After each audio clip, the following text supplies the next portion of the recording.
ఎలా ఉంది బ్రో? కన్నప్ప ఎలా ఉంది బ్రో? నిజంగా అయితే మాత్రం నెక్స్ట్ లెవెల్ అనిపించింది అనమాట. ప్రభాస్ మంచి విషయం అనమాట. 2 గోళ్ళు అయితే మాత్రం ఈ సినిమా చూసిన తర్వాత నేను మంచి విషయం చాలా తక్కువ చూస్తాను అనమాట.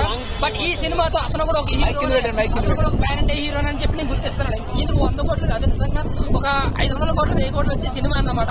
ఇంకా ప్రభాస్ గారి ఎంట్రీ కానీ ముగింపు వరకు నిజంగా నెక్స్ట్ లెవెల్ అనిపించింది అన్న.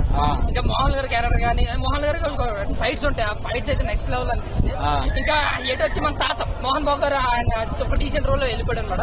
ఇంకా కన్నప్ప కోసం మాట్లాడుకుంటే విష్ణు స్క్రీన్ ప్లే రాశారు కదా, చాలా బాగా నిజంగా చెప్తున్నాను, చాలా బాగా రాశారు. డైలాగ్ ఎలా అనిపించింది ప్రభాస్? నెక్స్ట్ డైరెక్టర్ గా సినిమా తీసే అవకాశం నిజంగా సూపర్ ఉంది ఆయనకి, పుష్కలంగా కనిపిస్తుంది. ప్రభాస్ చేసిన ప్రతి సీన్ లో కూడా కూసుకొంది నిజంగా చెప్పిన బ్యాక్గ్రౌండ్ స్కోర్ ఆయన శివయ్య రుద్ర అన్న కూడా ఉంటుంది అన్న నిజంగా.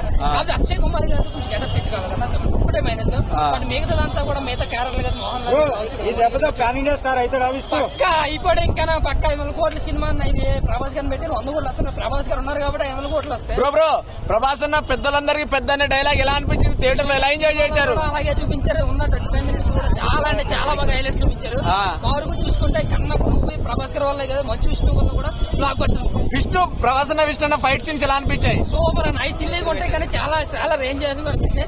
విష్ణు కాబట్టి ఒక సీన్ ఉంటుంది, అందులో ప్రభాస్ గారు చేస్తారన్న విధ్వంసం అన్నమాట. అదే మోహన్ లాల్ గారికి మన విష్ణు గారు వచ్చి ఫైట్ ఉంటుంది, అదైతే కూడా చాలా బాగుంది. విష్ణు అన్న ఒక కత్తి మీద సింగిల్ ఒంటి కాలతో ఫైట్ ఎలా ఉంది బ్రో? కుమార్ గారు శివుడు అన్న ఆయన ఒంటి కాల ఫైట్ ఎలా ఉంది బ్రో? కత్తి మీద లాస్ట్ అంటే సో శివుడు గారి కూడా చాలా ఓవరాల్ గా hit bro cinema. Thanks bro.